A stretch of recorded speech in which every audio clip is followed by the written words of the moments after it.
नमस्कार, मैं अरविंद कुमार। आप देख रहे हैं भारत राष्ट्र। हमारे चैनल पर ओबीसी प्रदेश से अध्यक्ष सुनील निषाद जी हैं। जी नमस्कार। हेलो। आप कैसे हैं सर? मैं ठीक हूँ और दुआ करता हूँ कि आप और आपके दर्शक जो है कुशल मंगल से और जी सबकी खैर मकदम करते हैं, स्वागत करते हैं। जी, आप अपने हमारे दर्शकों को बताइए कि आप अभी ओबीसी महासभा में किस पद पर काम कर रहे हैं और ओबीसी समाज को आखिरकार ओबीसी महासभा बनाने की जरूरत क्यों आन पड़ी? जी, वैसे तो हम उत्तर प्रदेश में प्रदेश अध्यक्ष के रूप में ओबीसी महासभा में काम कर रहे हैं। इस पद से हमारा जी जो नियुक्ति हुई है और ओबीसी महासभा, क्योंकि इस देश में ओबीसी समाज लगभग 65% है बिहार जाति जनगणना के अनुसार, जी और मंडल जी कमीशन में जिसकी रिपोर्ट आई उसमें भी 55% है, और जातीय आधारित जनगणना 1931 में जो हुआ था, अंग्रेजों ने जब किया था, उसमें हम जी 52%। और देखा जाए इस देश के अंदर में जो संवैधानिक नाम है, पहचान है, बाबा साहब ने दिया है, जी वो अदर बैकवर्ड क्लास में देश में हमारी पहचान है ओबीसी के नाम पर। और पूरे भारत में कोई बड़ा प्लेटफॉर्म ओबीसी का ना होने के कारण, और इधर जितने भी गवर्नमेंट बनी भारतीय जनता पार्टी की, इसके माध्यम से ओबीसी के लगातार अधिकार को खत्म किया जाता है जो संविधान है। जी इससे ओबीसी महासभा 2018 में बना, जो प्रदेश से शुरू हुआ, और वर्तमान में लगभग 12 प्रदेशों में ओबीसी महासभा सक्रिय रूप से काम कर रही है। तो ओबीसी के हक अधिकार के लिए, इसकी जो असमानता है इस देश में, खासकर समाज के खिलाफ जो तमाम षड्यंत्र किए जा रहे हैं, इसको देखते हुए ओबीसी महासभा का गठन हुआ है। और जब इस देश में हम आधे से ज्यादा है, तो इस देश की आर्थिक व्यवस्था हमारे हाथ में होनी चाहिए, संवैधानिक व्यवस्था आर्थिक हमारी होनी चाहिए, और जितने भी हमारे नामित पद है उसमें हम होने चाहिए, निर्वाचित पद है, चाहे विधानसभा हो, लोकसभा हो, ग्राम पंचायत हो, उसमें आधे से ज्यादा हमारे लोगों की हिस्सा होना चाहिए। लेकिन वर्तमान में गवर्नमेंट जो है जाति आधारित जनगणना न करने के कारण बड़े पैमाने पर ओबीसी को धार्मिक ध्रुवीकरण करके अपने पक्ष में रखकर और इसको भ्रमित कर दिया है, जिसकी वजह से ओबीसी महासभा को बना करके उसकी संवैधानिक पहचान को देने के लिए ओबीसी महासभा पूरे देश में काम कर रही तो जी, तो जो ओबीसी महासभा है, तो ऐसे एससी को कैसे आप बाइकाट कर सकते हैं? क्योंकि उनको वो भी तो सामाजिक और शैक्षणिक तौर पर पिछड़े हुए हैं। तो इधर ओबीसी समाज जिस तरीके से आप 65% का जिक्र कर रहे हैं, तो इसको रिजर्वेशन 27% मिल रहा है। तो 65 रोटी के बजाय 27 रोटी में आप कैसे संतोष कर सकते हैं? या ओबीसी समाज जाग नहीं रहा है या फिर अजगर की तरह खा के सो रहा है?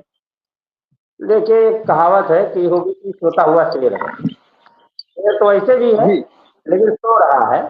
और अभी आपने कहा शेड्यूल कास्ट, जो हमारे दलित भाई है, वो जी हमारे छोटे भाई है, और बाबा साहब जी ने उनको संविधान में अधिकार दिया है, और उनका आरक्षण भी लोगों की सूची में है।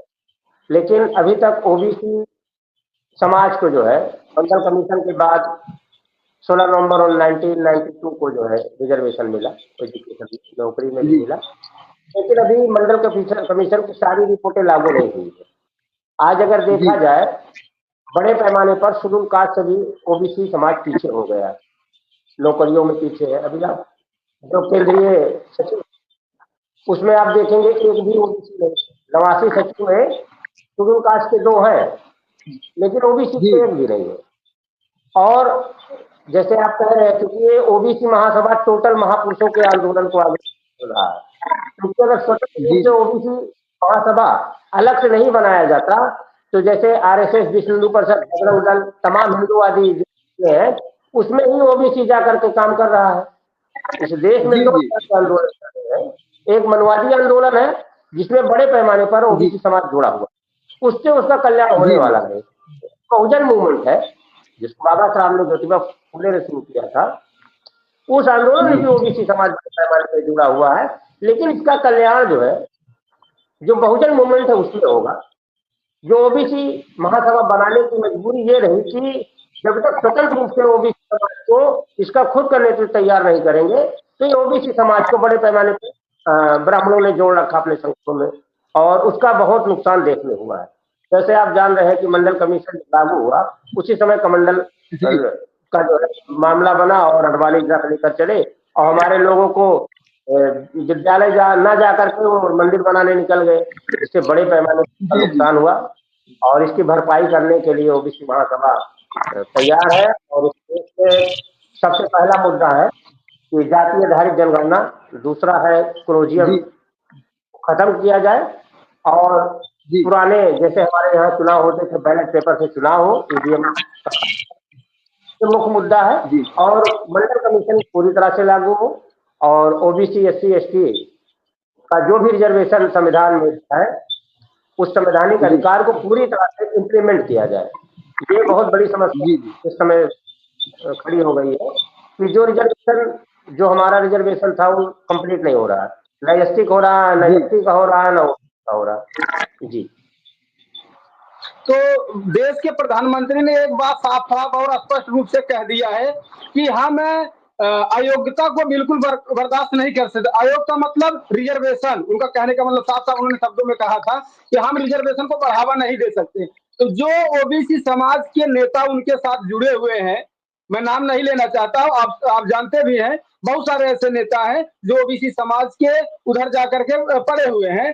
तो क्या वे अपने, एक तो कहते हैं कि हम अपने ओबीसी समाज की बातों के ले जाकर के हम मंत्रिमंडल में पेश करेंगे जीतने से पहले, लेकिन जब चुनाव जीत के जाते हैं तो किसी का कोई वीडियो क्लिप नहीं आता संसद भवन से कि हम अपने समाज के लोगों के लिए जो है आवाज उठा रहे हैं। आप इसको कैसे देखते हैं, जो नेता बीजेपी में शामिल हुए हैं, जिनकी प्रेजेंट टाइम में गवर्नमेंट है? देखिए, नरेंद्र मोदी जो है वो प्रधानमंत्री जरूर देश के हैं, और लिखते भी हैं ओबीसी, क्योंकि जबरदस्ती जो है वो ओबीसी बने हैं जल्दी कानून बना के। और गुजरात में जब मुख्यमंत्री थे तब ये इस कानून को लाए और ये बन गए हैं ओबीसी।